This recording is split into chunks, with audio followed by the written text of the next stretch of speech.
Yo creo en el silencio. Efectivamente, el poder está en el silencio dentro de Pedro Páramo, de Juan Rulfo. Hola, ¿qué tal? Estás viendo más o menos literatura y en esta ocasión quiero hablarte de la novela Pedro Páramo de Juan Rulfo, publicada en el 55. Ya tiene largo rato que está por aquí por allá reimprimiéndose una y otra vez. Es de esas lecturas que han sido más o menos obligatorias en México por lo menos, y a lo que yo te quiero invitar es que lo veas desde otros ojos, que te permitas inclusive ver la película que hace no mucho se estrenó en Netflix, para que veas esta historia desde una renovada visión, con una perspectiva que probablemente no sea la obligatoria de tener que leerlo para presentar un reporte o un ensayo, y que más bien te ponga en situación de que está presentando una tragedia, la tragedia del poder en México según Juan Rulfo. La literatura tiene tiempos muertos, que le llaman. Mucho se ha dicho que Pedro Páramo es una novela de fantasmas, es una novela de fantasía, es una novela incluso de ultratumba. Y podemos estar más o menos de acuerdo con ello. Y lo que yo quiero presentarte aquí además es que Pedro Páramo es una novela donde el poder también es un elemento clave, importantísimo, pero visto de frente o a través del silencio. Cuando esta novela sale publicada, Pedro Páramo en el 55 se empieza a reflejar la realidad mexicana de un México postrevolucionario. Mi infancia en realidad tuvo una época muy difícil, ¿no? Viví la etapa más violenta que siguió después de la Revolución Mexicana, es decir, la cristiada, lo que llamaron la cristiada, la rebelión cristera. Tiene todos los estragos bien repartidos y bien presentes todavía de la revolución, porque como ya lo mencioné en mi última reseña publicada de El Llano en Llamas, los estragos de la revolución están en ese libro de cuentos, en esos cuentos totalmente de realidades donde no se cumplió el hecho de tierra y libertad, la educación no ha cambiado las cosas, etcétera, etcétera. Y en el caso de Pedro Páramo, lo extra es que este juego de fantasmas, de realidades que no cambian para nada, sufren una evolución cuando se ponen de frente a la figura del cacique, que eso es Pedro Páramo. Se va adueñando de todos los lugares, de todas las haciendas, pero todavía en un principio, cuando él era joven, cuando él empezaba a tomar posesión de todo esto, funcionaba el pueblo. Comala era un lugar verde, lleno de vegetación, de flores. Eso es lo que le cuentan a Juan Preciado cuando llega, los fantasmas con quien se encuentra, y también su madre antes de morir, quien la ha mandado a que vaya a buscar a su padre Pedro Páramo en Comala. En mi familia hubo una serie de muertos, ¿no?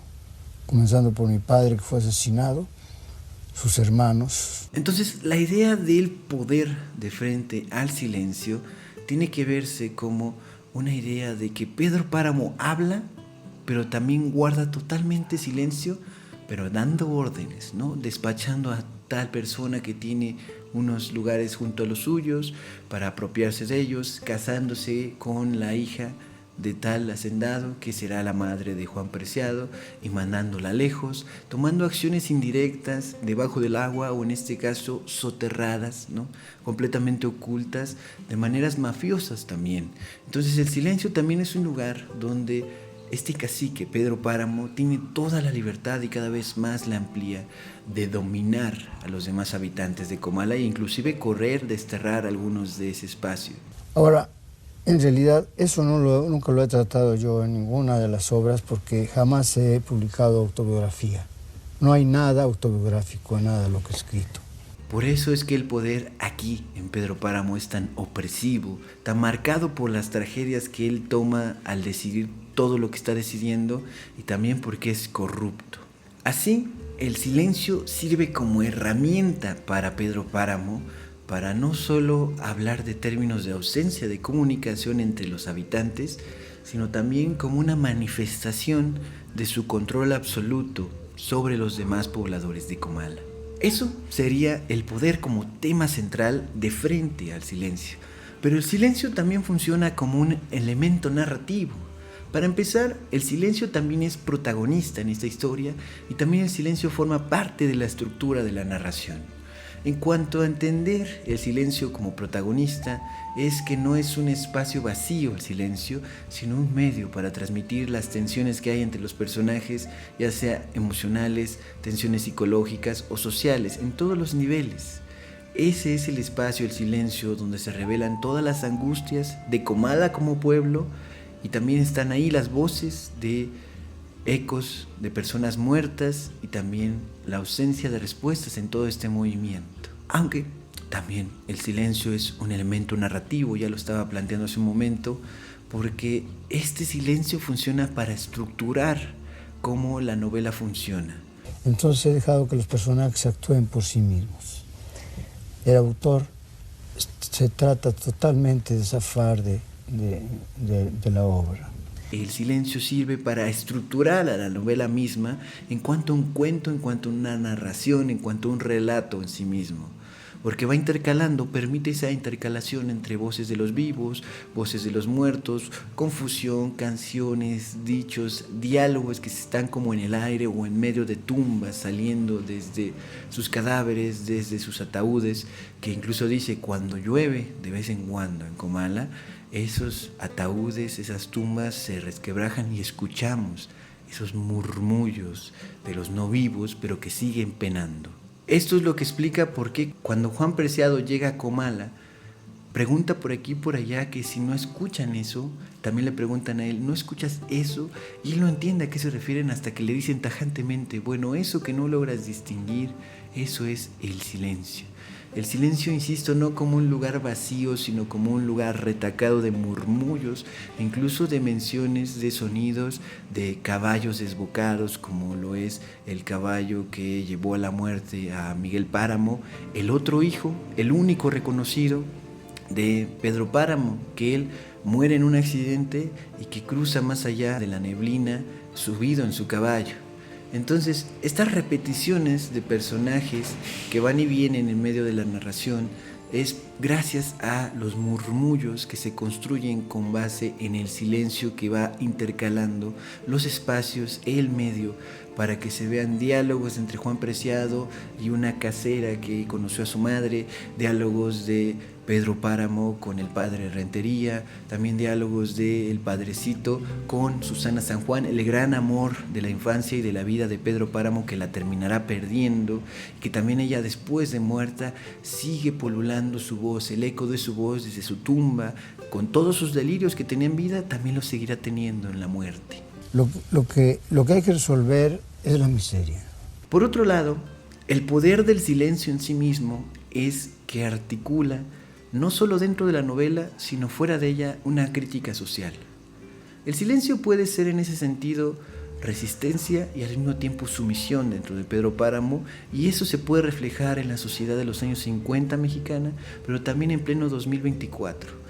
El silencio permite que haya acciones indirectas que busquen reivindicar, que busquen criticar, que busquen proponer cosas distintas a las que están sucediendo en la sociedad mexicana, latinoamericana y del mundo, pero también el silencio es sumisión, es el que calla otorga en ese sentido. Y Pedro Páramo está en ese vaivén, esta novela, entre estarse espejeando con la realidad y mostrar que en el espacio del silencio puede haber resistencia, puede haber poner la cara, poner la voz, los murmullos aunque sea debajo de la tierra, y que de al menos salga algo de ahí, que no se quede todo completamente abandonado, pero también son sumisión, son dejarse, son conceder callando. Y en eso pues se va al vaivén de esta crítica social. Critica entonces a la sociedad mexicana este silencio con la estructura social y política de México, donde largo tiempo se ha hecho, y últimamente no tanto, pero sigue siendo una realidad que las críticas no se pueden hacer de manera abierta, digamos, desde el mayor debate, sino que tienen que ser y se hacen para que sean efectivas con acciones indirectas debajo del agua, como evitando el comentario certero, como usando muchos eufemismos.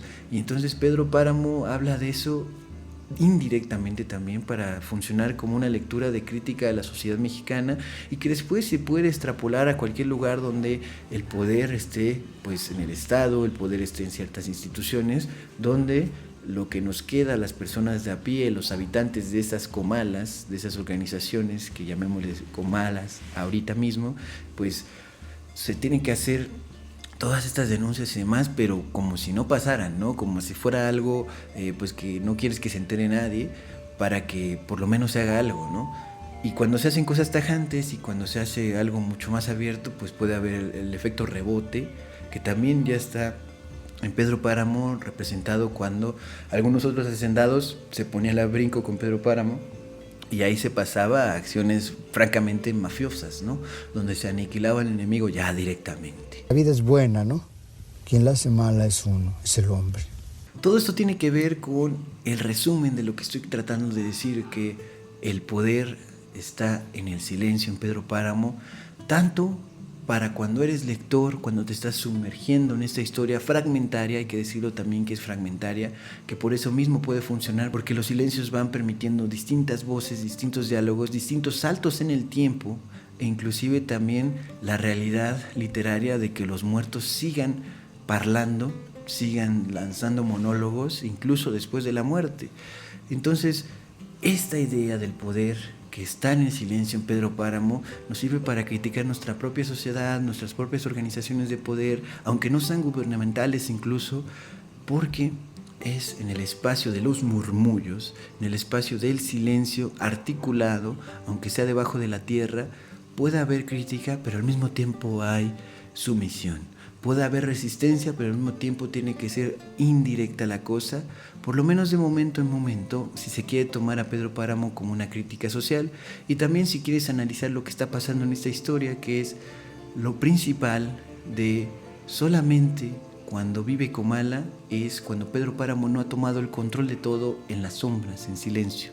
Y cuando lo toma, todo se empieza a ir a lo árido, a lo seco, y todo tiene que ser un murmullo en medio de estas cosas secas, ya nada verdes, ya nada propositivas, y donde viene el acabose total que lleva a Comala a que se seque absolutamente y que empieza a vivir un ciclo de fantasmas que están una y otra vez en infinitas vueltas y vueltas y vueltas, muriéndose, agotándose, pero no terminándose de morir, no terminándose de ir de la existencia, es porque el pueblo, al final de la película y al final de la misma historia en el libro, se burla sin querer del luto que está teniendo Pedro Páramo ya adulto, de que se le murió el amor de su vida, Susana San Juan, y en cuanto se muere Susana San Juan empieza el repitineo de las campanas. El pueblo no entiende a qué se está refiriendo este quiebre, de nuevo entre esas pausas del silencio de las campanadas, algo pasa, algo funciona, hay resistencia y sumisión, y todo se convierte en una fiesta en medio del pueblo de Comala, cuando todavía tenía un poco de verdor, cuando todavía era productivo, que Pedro Páramo estaba tomando todo el control debajo de la tierra, debajo del agua. Se dice una de las frases más míticas de la novela, que es: me cruzaré de brazos y Comala se morirá de hambre. A partir de ahí es que podemos entender que cuando llegue el protagonista, el coprotagonista Juan Preciado, el hijo que nunca conoció a Pedro Páramo, por misión de su madre, a reclamarle que le diera lo que le corresponde, se encuentre con un pueblo completamente lleno de fantasmas, completamente seco, árido y con una desolación absoluta, completamente caliente y desbordado de perdición. Entonces nosotros intentamos hacerla menos mala, ¿no? Queremos hacerla menos mala. La tragedia del poder en México, según Pedro Páramo, según Juan Rulfo, por lo tanto, se articula en medio de espacios de silencios, murmullos, movimientos debajo del agua, movimientos indirectos, que incluso lo que quiero que vean es que todo el poder de Pedro Páramo no le servirá para entrar en el corazón de su amada Susana San Juan antes de que se muera. Nunca la entenderá, nunca entenderá por qué se termina muriendo. Él no puede entrar en lo que realmente desea, que es el amor de ella, y en todos los silencios que le quedan frente a ella, su poder también se la agota, su poder también no sirve para nada, y es por eso que el poder está en el silencio, en Pedro Páramo de Juan Rulfo, también con ese momento estelar de la novela en cuanto al amor. Juan Rulfo, ¿por qué lleva usted esas gafas negras?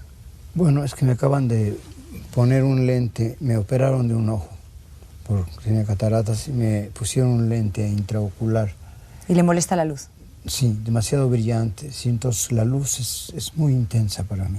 Ahora, antes de ir terminando, quisiera pedirte un par de cosas, que es apenas en mi podcast Radio Locura 66.6 sacamos el episodio de Juan Rulfo, donde revisamos los momentos estelares de su carrera, de sus obras, y pusimos toda una panorámica de este gran artista icónico, representativo de México del siglo XX, y te invito a que pases por ese canal. Ahí dijimos más cosas sobre Pedro Páramo, también sobre la película, y sobre todo una visión integral de cuál es lo más valioso, ya no solo de su obra, sino también de su vida, como lección, como reflejo, si a ti te interesan las artes, la literatura, la música también, por supuesto. Otra cosa que te quiero pedir es que recomiendes este video, lo pases de aquí para allá. Estamos de vuelta. Ha habido un poco de presiones en cuanto a tiempo, pero procuraré sacar videos una vez más cada semana. Y pues este es el que es el comeback, lo teníamos pendiente. Ya estamos cumpliendo con la obra de Juan Rulfo. Y pues esto es más o menos literatura. Suscríbete a este canal, compártelo, deja tu like, tu comentario. También síguenos por favor en Radio Locura 66.6. Te dejo el video en la descripción y también en las etiquetas. Y nos vemos en un video muy